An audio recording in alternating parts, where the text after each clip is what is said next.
இந்த ஆதவ் அர்ஜுன் திமுக குடும்பத்துக்கு ரொம்ப நெருக்கம் அப்படின்றத ஒரு தரப்பு மக்களும் வந்து இதை வந்து சொல்லிட்டு இருக்காங்க. எனவே தான் இந்த ஒரு ரைடு அப்படின்ற மாதிரி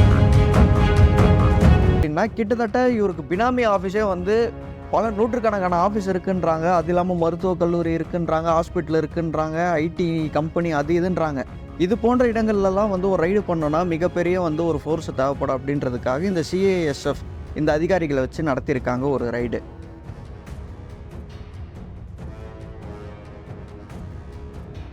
நேயர்களுக்கு வணக்கம். இன்று காலை முதல் அமலாக்கத்துறை அதிகாரிகள் ரைடு வந்து தொடங்கியிருக்கிறாங்க. இந்த முறை ரைடு வந்து அவங்க யார் வீட்டுக்கு போயிருக்கிறாங்க, யாருக்கு சொந்தமான இடங்கள், எதற்காக இந்த ஒரு ரைடு அப்படின்றத இந்த வீடியோவில் நம்ம ஃபுல்லாக பார்ப்போம். விசிக கட்சியை சேர்ந்த ஆதவ் அர்ஜுன் இவர் வந்து சமீபத்தில் தான் இவர் விடுதலை சிறுத்தை கட்சியில் வந்து சேர்ந்த உடனே இவருக்கு வந்து பொதுச் செயலாளர், அதாவது துணை பொதுச் செயலாளர் பதவி வந்து அந்த கட்சியில் வந்து இவருக்கு தராங்க. சரி, இந்த அர்ஜுன் யார், இவர் பின்னணி என்ன அப்படின்றத இப்போ நம்ம ஃபஸ்ட்டு பார்ப்போம். இந்த அர்ஜுன் என்பவர் லாட்ரி மார்ட்டின், எல்லாருக்குமே வந்து அவரை பெரும்பாலும் தெரிஞ்சிருக்கும். இவர் வந்து மிகப்பெரிய ஒரு தொழிலதிபர், லாட்ரி சீட்டு விற்பனையாளர். கிட்டத்தட்ட ஒரு 15-20 வருஷமாக வந்து இந்த ஒரு தொழிலை வந்து இவர் பண்ணிகிட்ருக்கிறாரு. பல்லாயிரம் கோடிக்கான சொத்தின் அதிபதி இந்த லாட்ரி மார்ட்டின் என்பவர். இவருடைய மருமகன் தான் வந்து இந்த ஆதவ் அர்ஜுன் என்பவர். இந்த ஆதவ் அர்ஜுன் திமுக குடும்பத்துக்கு ரொம்ப நெருக்கம் அப்படின்றத ஒரு தரப்பு மக்களும் வந்து இதை வந்து சொல்லிட்டு இருக்காங்க. எனவே தான் இந்த ஒரு ரைடு அப்படின்ற மாதிரி சொல்கிறாங்க.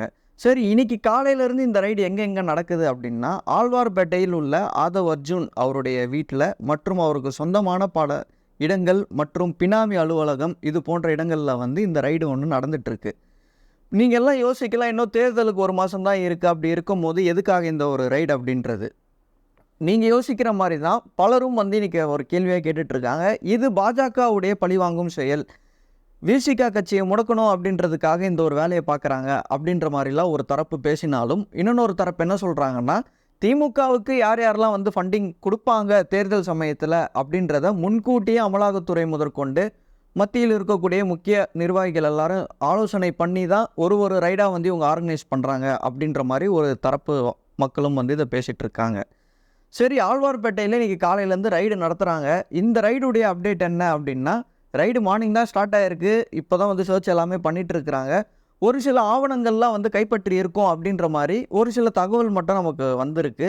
இதற்கு முன்னாடி இந்த லாட்ரி மார்ட்டின் அவருக்கு சொந்தமான இடங்களில் வந்து எப்போ ரைடு நடந்தது அப்படின்னா, கடந்த அக்டோபர் மாதம் 13ஆம் தேதி 2023 அன்றைக்கி பார்த்தீங்கன்னா கோயம்புத்தூரில், அதுவும் குறிப்பாக சிஐஎஸ்எஃப் இந்த அதிகாரிகளை வச்சு ஒரு ரைடு ஒன்று பண்ணியிருக்காங்க. சென்ட்ரல் இண்டஸ்ட்ரியல் செக்யூரிட்டி ஃபோர்ஸ்னுவாங்க அவங்க எதுக்காக இந்த ரைடுக்கு வந்தாங்க அப்படின்னா, கிட்டத்தட்ட இவருக்கு பினாமி ஆஃபீஸே வந்து பல நூற்றுக்கணக்கான ஆஃபீஸ் இருக்குன்றாங்க. அது இல்லாமல் மருத்துவக் கல்லூரி இருக்குன்றாங்க, ஹாஸ்பிட்டல் இருக்குன்றாங்க, ஐடி கம்பெனி அது இதுன்றாங்க.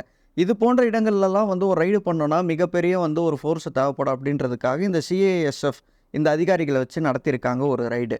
அதே அக்டோபரில் எதுக்காக மேஜராக இந்த ஒரு ரைடு வந்து இவங்க கண்டக்ட் பண்ணுறாங்கன்னா, சிக்கிம் கவர்மெண்ட்டுக்கு கிட்டத்தட்ட 910 கோடி ரூபாய் அளவுக்கு இவர் வந்து இழப்பீடு ஏற்படுத்தியிருக்கிறார் அந்த அரசாங்கத்துக்கு, இந்த லாட்ரி விற்பனையில் அந்த டிக்கெட் செல்ல அப்படின்ற மாதிரி அதுவும் சொல்கிறாங்க. அதுக்காக தான் அந்த ஒரு ரைடு நடந்தது அப்படின்னு சொல்லிட்டு அவருடைய சொத்துக்களையும் வந்து பல கோடி ரூபாய் மதிப்புள்ள சொத்துக்களெல்லாம் வந்து முடக்கி இருக்கிறதா சொல்கிறாங்க.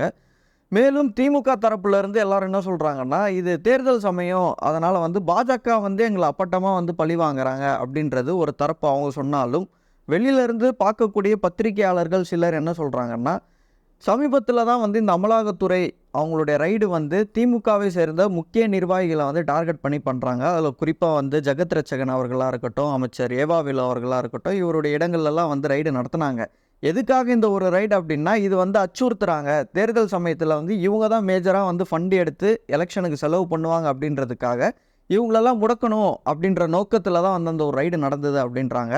அதே நோக்கத்துடன் தான் இப்போ ஆதவ் அர்ஜுன் வீட்லேயுமே வந்து இந்த ஒரு ரைடு பண்ணியிருக்கிறாங்க அப்படின்றத வந்து சொல்கிறாங்க. அடுத்த மாதம் தேர்தல் வருது, விசிகாவுக்கு வந்து 2 சீட்டு கிட்ட வந்து ஒதுக்கி இருக்கிறாங்க. அது இல்லாமல் ஆதவ் அர்ஜுன் வந்து திமுகவுக்கு மேபி கோடிகளில் வந்து செலவு பண்ணலாம் எலெக்ஷன் அப்படின்றதுனால இந்த ஒரு ரைடு இது வந்து ஒரு முடக்கக்கூடிய ஒரு வாய்ப்பு இவங்களுடைய ஃபண்டு ஃப்ளோவை அப்படின்ற மாதிரி தான் வந்து சொல்கிறாங்க. எனவே பொறுத்திருந்து பார்ப்போம். ரைடுடைய இறுதியில் வந்து எத்தனை கோடி ரூபாய் வந்து சீஸ் பண்ணுறாங்க, என்னென்ன ஆவணங்கள் கைப்பற்றி இருக்காங்க அப்படின்றத நம்ம விரிவாக பேசுவோம். நன்றி.